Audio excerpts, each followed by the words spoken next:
Salam kebangkitan anak muda. Berjumpa kembali dengan saya Mulyono Zakaria. Pada saat ini saya ingin memberikan tips and tricks tentang menemukan jati diri. Di dalam seri ini kita sudah banyak mengenal tentang temperamen-temperamen, dan pada saat ini saya ingin memberitahu bahwa sebelum kita menemukan jati diri kita, kita bisa mengenali jati diri kita dari dua cara. Yang pertama, dari teori tentang temperamen. Lalu yang kedua, dari firman Tuhan. Nah, pada saat ini saya mau memberikan tips and tricks dari cara yang pertama, yaitu dari teori tentang temperamen. Kita mengetahui kita memiliki di dunia ini, kita memiliki 4 temperamen dasar, yaitu sanguin, kolerik, melankolik, dan flegmatik. Nah, dari penggunaan teori ini, ada beberapa hal yang harus kita ketahui. Yang pertama, teori ini tidak boleh dipakai untuk saling menunjukkan kelemahan. Jadi tidak boleh karena kita punya kelebihan lalu kita menunjukkan kelemahan teman-teman kita yang lain. Kita berkata, "Iya, kamu penakut, kamu kurang tegas, atau kamu terlalu tak acuh, kamu tidak berperasaan." Jangan menunjuk kelemahan orang lain, karena teori ini dipakai bukan untuk menunjukkan kelemahan, tetapi untuk mengetahui jati diri kita, untuk mengetahui temperamen kita yang sebenarnya. Lalu yang kedua, tidak ada satupun temperamen yang lebih baik dari temperamen lainnya. Jadi masing-masing temperamen pasti ada kelebihannya, pasti ada kekurangannya, pasti ada kekuatannya, pasti ada kelemahannya. Jadi tidak mungkin satu temperamen lebih baik daripada temperamen lainnya. Sanguin tidak mungkin lebih baik daripada kolerik. Kolerik tidak mungkin lebih baik dari melankolik. Melankolik tidak mungkin lebih baik dari flegmatik. Demikian juga flegmatik tidak mungkin lebih baik dari sanguin. Karena semuanya ini ada kekuatannya, ada kelemahannya. Nah, teori ini hanyalah alat terapi. Yang ketiga, saya mau beritahu kepada saudara, teori ini hanyalah alat terapi.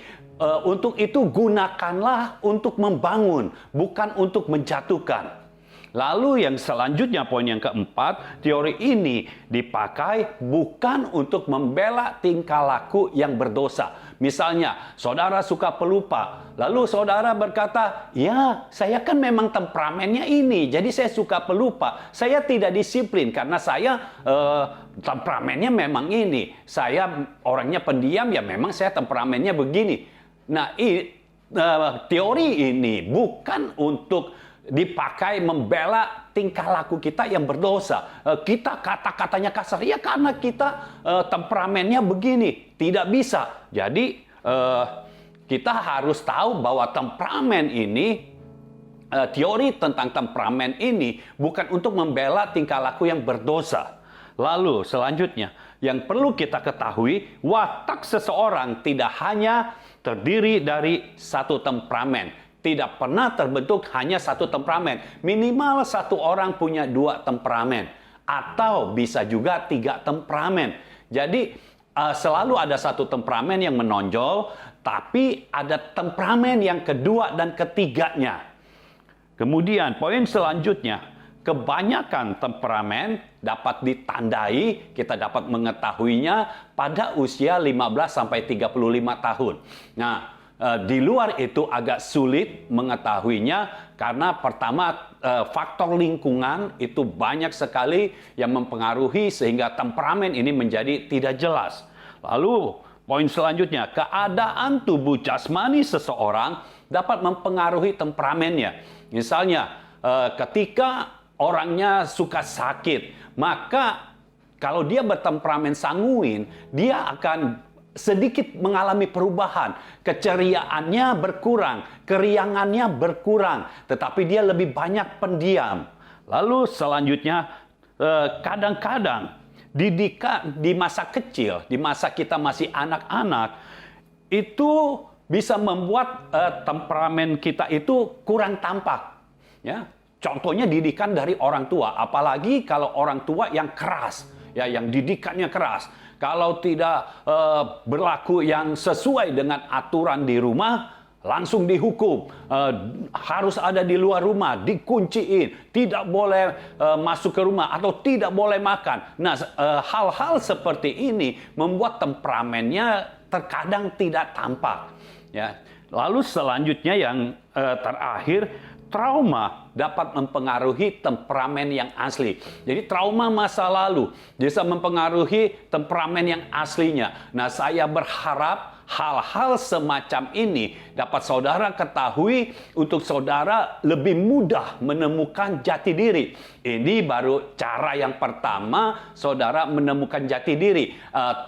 Menurut saudara, temperamen saudara apa? Apakah sanguin, kolerik, melankolik, atau flegmatik?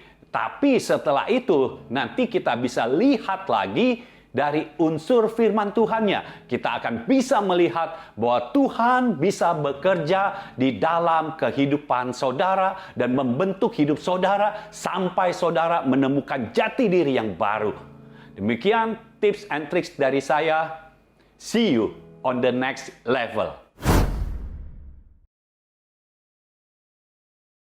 Selamat datang di program Crossover to the Next Level. Kita berjumpa lagi bersama saya, David Alexander. Selama beberapa pertemuan yang lalu, kita sudah membahas mengenai temperamen-temperamen yang ada pada manusia. Dan pada episode kali ini, kita akan membahas secara spesifik mengenai jati diri. Bersama saya telah hadir Evangelis Mulyono Zakaria, dan kita akan segera membahas bagaimana cara mengenali jati diri. Selamat datang, Bang Mul, di program Crossover. Ya. Kita berjumpa lagi kali ini dalam episode mengenal jati diri. Ya.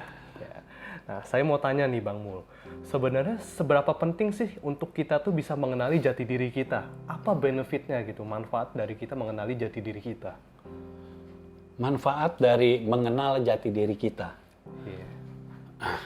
Pertama, kalau kita mengenal jati diri kita, otomatis kita tidak buang-buang waktu. Iya. Ya. Karena jati diri kita sudah tahu apa. Iya. Karena sudah tahu, yang lain-lain yang tidak berhubungan dengan jati diri kita, kan kita nggak usah terlalu mengerjakan gitu. Kita fokus kepada jati diri kita. Nah, itu pentingnya kita mengenal jati diri kita. Nah, mengenal jati diri kan bisa dari teori 4 temperamen yang sudah kita bahas. Ya, yang sanguin, melankolik, kolerik, flegmatik. Dari temperamen itu kita bisa kira-kira jati diri kita yang cocok dengan temperamen itu apa. Ya. Tapi ada juga yang kedua, jati diri kita kenal lewat firman.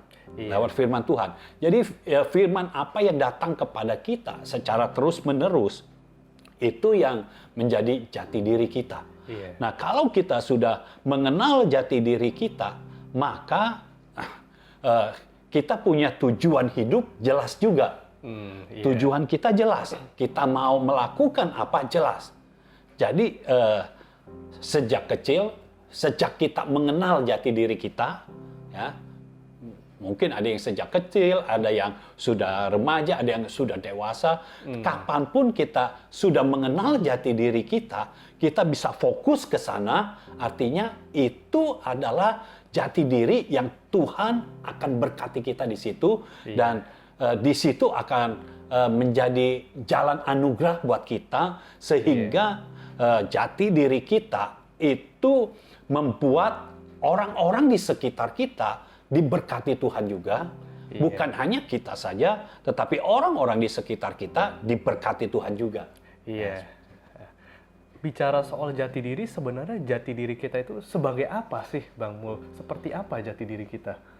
Ya, secara umum di dalam Tuhan, kita jati dirinya adalah anak-anak kerajaan. Karena kita ada di dalam kerajaan sorga. Ya, kita adalah anak Bapa di sorga. Bapa di sorga adalah raja di atas segala raja.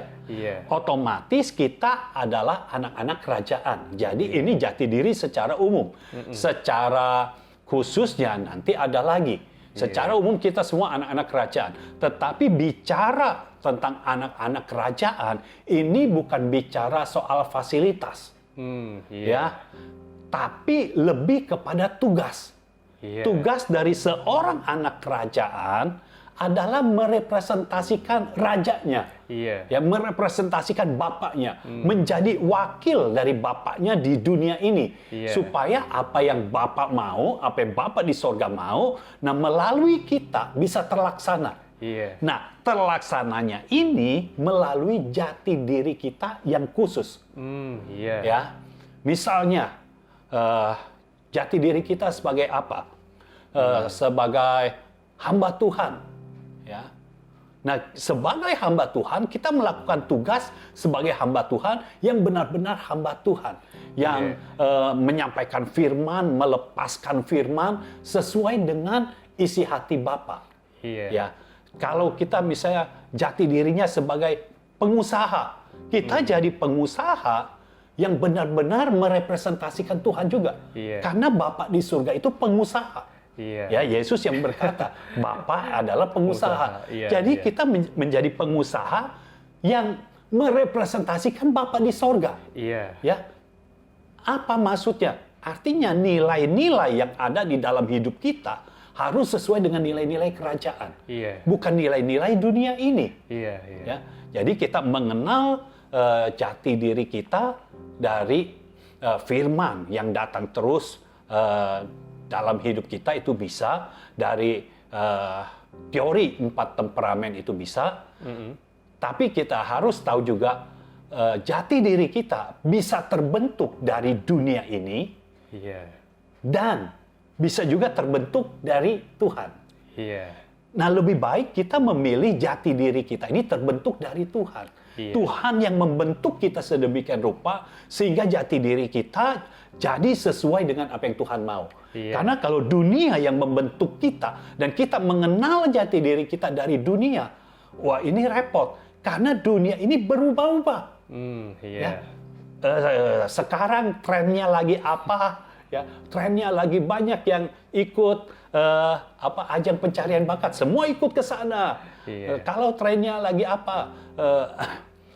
Kalau dalam usaha lagi mau usaha apa? Bisnis apa yang bagus, Bisnis apa? Kalau dulu ikan arwana, semua ikan arwana. Ya, jadi semua ke sana. Akhirnya yang tadinya tren jadi nggak tren lagi. Iya. Karena semua orang udah ke sana. Nah, itu bentukan dari dunia. Nah, kita iya. mau bentukan dari tangan Tuhan sendiri sehingga jati diri kita itu benar-benar spesial. Iya, spesial gitu ya. Spesial, benar-benar dari Tuhan. Iya. Sehingga kita, kan nilai-nilai kita beda. Jadi, iya. waktu kita jalaninya dengan berbeda. Dan percayalah, kalau jati diri kita berasal dari Tuhan, maka yang kita lakukan akan dibuat Tuhan menjadi berhasil. Iya. Amin. Ya, Iya. seperti itu. Ya. Nah, Bang Mul, saya mau tanya nih. Tadi kan Bang Mul ada berbicara soal jati diri sebagai hamba Tuhan, sebagai Ya. pengusaha. Nah, apakah jati diri itu sama dengan artinya dengan profesi atau gimana, Bang Mul? Mungkin supaya lebih jelas pada pemirsa di rumah gitu. Bisa profesi, bisa memang jati diri kan, kalau jati diri kita mau jadi apa, gitu kan. Iya. Bisa profesi. Bisa profesi, bisa juga apa yang kita kerjakan. Ya, jadi tergantung orang maunya apa. Yang penting itu jati diri kita. Jati diri kita, misalnya sekarang David, jati dirinya sebagai apa? Sebagai mahasiswa, Iya. ya kan? Sebagai mahasiswa, kalau mau bentukan dari dunia ini, artinya akan jadi mahasiswa menurut nilai-nilai dunia ini.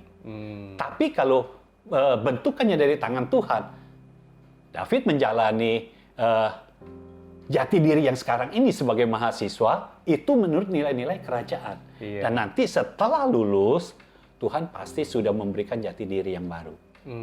Iya. Ya. Iya. Iya, oke Bang Mul. Nah, di dalam kita menghidupi firman, apakah kita akan tetap memiliki temperamen? Jadi contohnya kita punya temperamen melankolik misalnya gitu. Ya. Setelah menghidupi firman, apakah temperamen melankolik ini tetap ada atau hilang atau gimana gitu Bang Mul? Temperamen adalah bawaan, ya, bawaan dari lahir. Iya. Itu bawaan dari orang tua kita. Jadi temperamen orang tua kita apa, ya itulah temperamen kita. Iya. Ya, kadang bisa ambil seluruhnya, kadang ambil setengahnya. Ya, tetapi itu adalah bawaan lahir. Otomatis temperamen itu tidak pernah akan berubah. Iya. Tetapi bisa dimaksimalkan kekuatannya, Iya. bisa diminimalkan kelemahannya sampai kelemahannya tidak ada. Iya. Ya, contohnya Petrus. Iya. Petrus waktu lahir baru, ya, terima baptisan Roh Kudus. Kan ini pribadi yang berubah nih, Iya. berbeda. Tetapi temperamennya tetap sanguin. Taunya dari mana? Petrus sering berjalan dengan Yohanes. Iya. Setiap kali bicara, yang bicara Petrus. Iya. Artinya temperamennya masih sama. Iya. Ya, masih sama. Nah, temperamen sama itu kan nggak jadi masalah.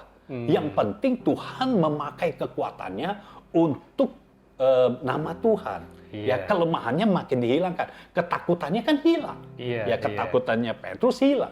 Tetapi kekuatannya makin dimaksimalkan. Jadi Iya. temperamen tidak akan berubah. Ya, belum kalau kita melihat, ya, ada orang yang jadi hamba Tuhan menyampaikan firman, itu berapi-api. Wow, intensitas rohnya kuat, dinamika rohnya kuat. Tapi waktu duduk, dia temperamennya flekmatik. Waktu duduk, dia diam. Iya. Dan bisa duduk 2 jam atau 3 jam, itu benar-benar nggak bicara sama sekali. Iya. Padahal kalau lagi menyampaikan firman, itu dahsyat. Iya. Jadi bisa seperti itu. Kekuatannya dimaksimalkan, kelemahannya diminimalkan. Iya. Tetapi temperamennya tetap. Iya. Iya. Ya. Oke, Bang Mul. Nah, saya mau tanya lagi nih, Bang Mul. Sebenarnya bagaimana caranya supaya orang tua ini bisa mendidik anaknya sejak kecil ini? Karena kan maksudnya ketika kecil ini kan sangat mempengaruhi jati diri dari anak yang bersangkutan gitu, didikan Iya. orang tua ini gitu. Jadi bagaimana seharusnya orang tua itu mendidik anaknya sejak kecil? Iya. Orang tua harus mendidik anak-anaknya di dalam firman. Iya. Jadi bahkan sejak di dalam rahim, Di dalam rahim. di dalam rahim sudah dibicarakan firman terus. Diperkatakan. Karena di dalam rahim itu kan hidup. Iya. Hidup. Jadi waktu dibicarakan firman terus biar inputan firman itu lebih banyak daripada inputan yang dari dunia ini. Iya. Iya. Karena kalau sudah lahir, ya, ingat, anak-anak itu peniru yang sangat-sangat baik. Iya. Iya. Jadi kalau dunia ini membentuk sang anak, maka anak ini akan jadi seperti dunia ini. Iya. Makanya kita harus didik di dalam firman, kita ngomongin terus firman, ajak doa bareng, ya, ada mezbah keluarga.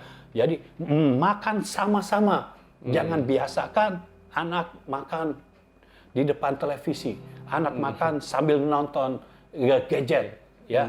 Iya. Jadi nantinya dia makan, ya makan aja. Bahkan kadang anak nggak tahu udah kenyang apa belum, dia seru aja dengan gadgetnya. Biasakan dari kecil, sama-sama dengan orang tua, dan biasakan dari kecil ada firman yang ditanamkan. Sampai sang anak ini tahu bahwa dia tidak bisa hidup tanpa firman. Iya. Jadi harus dididik di dalam firman. Itu yang sangat-sangat penting. Supaya anak ini akhirnya akan mengikuti apa yang ditanamkannya sejak kecil. Jangan sampai anak-anak ikut dari dunia ini. Nah, yang jadi kendala sekarang ini, banyak orang tua, suami istri bekerja. Iya. Jadi anak dititip kepada suster Pembantu. atau pembantu, ya. Tetapi ini tidak boleh menghilangkan tanggung jawab orang tua sebagai orang yang dititipkan Tuhan anak-anaknya. Jadi jangan sampai anaknya dititipin lagi ke suster. Iya. Jadi orang tua tetap bertanggung jawab. Iya. Didik anak, tanggung jawabnya orang tua, bukan Iya. tanggung jawab suster atau pembantu. Ya, itu sebabnya luangkan waktu untuk anak belajar firman terus lebih dalam dan lebih dalam lagi supaya anak akan bertumbuh di dalam firman, dan kalau anak bertumbuh di dalam firman, pasti nilai-nilai kerajaan sorga akan ada di dalam anak-anak itu. Jangan sampai, nah masalahnya begini, banyak orang tua nggak mau ambil pusing. Karena anak-anak suka rewel kan. Langsung aja dikasih HP, kasih gadget, ya, entah iPad, entah apa, udah nonton dari situ, udah kan tenang anak-anak, nggak rewel. Tetapi nanti kalau ada apa-apa, anak kalau nangis dikasihnya apa? Itu lagi. Jadi anak tahu sekarang kalau dia suka itu, dia mau nonton itu, dan nggak dikasih, dia nangis saja. Jadi manja gitu ya. Jadi manja, jadi tidak bertanggung jawab, apa-apa kalau mau ya nangis aja. Gitu ya. Nah ini akan berpengaruh waktu mereka mulai beranjak remaja, sudah sekolah kan orang tua nggak ikut sekolah, dia sendiri. Nah pada saat sendiri dia harus menghadapi lingkungannya, dia harus menghadapi pelajarannya, harus dia sendiri yang menghadapi. Waktu di sekolah. Nah, kalau dia dari kecil sudah dimanja dengan gadget, nanti dia manja juga di sekolah, tetapi di sekolah siapa yang mau peduli? Dia mau nangis, terus dikasih gadget, siapa yang mau peduli? Siapa yang mau meminjamkan gadgetnya? Ya, biar anak kita menjadi anak-anak yang tangguh, yang kuat. Itu sebabnya para orang tua, hayo berendam diri dalam firman, terus berendam diri dalam firman, dan tanamkan firman sejak masih di dalam kandungan, sejak anak masih di dalam kandungan, tanamkan firman terus. Jangan merasa udah capek kerja, jadi tidak mau direpotkan lagi oleh anak. Jangan. Biar bagaimana. Anak itu kan titipan Tuhan. Supaya kita bisa mendidiknya di dalam jalan kebenaran. Sehingga anak kita bisa mengenal jati diri sejak dini dan bisa berfungsi bagi kerajaan sorga. Percayalah kalau anak kita berfungsi dengan baik, sesuai dengan yang Tuhan mau, ini anak tidak akan merepotkan kita. Tapi justru anak ini akan mempermuliakan kita. Ya, jadi nantinya orang tua akan menerima hasilnya sendiri juga. Oke, Bang Mul. Nah, pertanyaan terakhir nih, Bang Mul, sebelum kita menutup episode hari ini. Tadi Bang Mul di awal sebenarnya udah menyinggung juga tentang hal ini gitu. Jadi sebenarnya kapan manusia bisa mulai mengenali jati dirinya? Apakah sejak kecil tadi pas didikan orang tua gitu, atau pas mulai beranjak dewasa gitu, mereka mulai mengenali atau seperti apa, Bang Mul? Iya. Mengenal jati diri itu mesti sedini mungkin supaya kita tidak buang waktu. Ya, jangan banyak waktu yang terbuang gitu, terbuang percuma. Dan juga kita jadi tidak keluar banyak biaya. Sekarang banyak orang tua begini, anak dilesin semuanya, les nari, les vokal, les Inggris, les semuanya dilesin. Itu kan banyak biaya. Nantinya jadi apa? Karena belum tahu. Semuanya pokoknya dilesin. Kalau misalnya dia nggak jadi penyanyi, buat apa dia lesin vokal? Kan kalau bisa dia jadi pengusaha, suara nggak bagus juga nggak apa-apa. Yang penting bersuara. Jadi kadang seperti itu. Nah, yang paling bagus memang orang tua mengetahui jati diri si anak terlebih dahulu. Itu sebabnya orang tua perlu berdoa, membangun hubungan dengan Tuhan, tanya Tuhan, ini anak nantinya mau jadi apa? Kalau dia sudah menangkap isi hati Tuhan, dia tahu anak ini ke depannya akan jadi apa. Jadi dari kecil dia sudah tajam, ya, sudah mengarahkannya dengan tajam. Jangan menyerahkan kepada orang lain, karena biar bagaimana anak tanggung jawab orang tua. Jadi diarahkan dengan tajam. Oh, akan jadi pengusaha. Nah, kalau dia akan jadi pengusaha, jangan dilesin tari, jangan dilesin nyanyi. Jadi biarkan dia bertumbuh menjadi seorang pengusaha yang sesuai dengan nilai-nilai kerajaan. Makanya yang perlu ditaburkan adalah firman. Iya. Terus taburkan. Nah, masalahnya ada orang tua yang tidak tahu jati diri si anak kan. Iya. Nggak bisa menangkap isi hati Tuhan. Nah, disinilah peran dari seorang bapak rohani. Iya. Nah, bapak rohani itu bisa menangkap isi hati Tuhan, sehingga pada saat melihat sang anak, Tuhan sudah taruh di dalam hatinya, ini anak nanti akan menjadi seperti apa. Iya. Jati dirinya sebagai apa. Mm-mm. Nah, kalau sudah seperti itu, nanti akan diarahkan. Iya. Tetapi kembali lagi, kalau sudah diarahkan, yang bertanggung jawab untuk sampai terjadinya, bukan bapak rohani, tetap yang di dalam rumah. Iya. Yang di dalam rumah siapa? Orang tua. Iya. Ya, kalau anak sudah dewasa, anaknya sendiri yang bertanggung jawab. Iya. Ya, sehingga jati dirinya di dalam Tuhan itu benar-benar terjadi dalam hidupnya. Dan percayalah, kalau jati diri kita sudah tahu dan ini berasal dari Tuhan, percayalah apa saja yang kita lakukan akan Tuhan buat menjadi berhasil. Iya, amin. Ya, jadi Tuhan yang akan bekerja di dalam hidup kita sampai kita menjadi seperti yang diinginkannya. Iya. Dan yang diinginkannya itu selalu lebih baik dari apa yang kita inginkan. Iya, amin, amin. Ya, Bang Mul, terima kasih banyak telah hadir pada episode kali ini. Ya. Kita akan berjumpa pada episode selanjutnya yang pastinya akan lebih menarik. Ya, Tuhan Yesus memberkati. Tuhan memberkati. Demikian saudara untuk episode hari ini. Biar episode kali ini benar-benar bisa memberkati saudara dan saudara bisa mengenali jati diri saudara yang sesungguhnya. Program Crossover akan tayang setiap hari Selasa pukul 7 malam. Saudara bisa klik like dan subscribe channel YouTube Mulyono Zakaria. Dan jangan lupa klik loncengnya. Saudara juga bisa follow Instagram JGF Indonesia.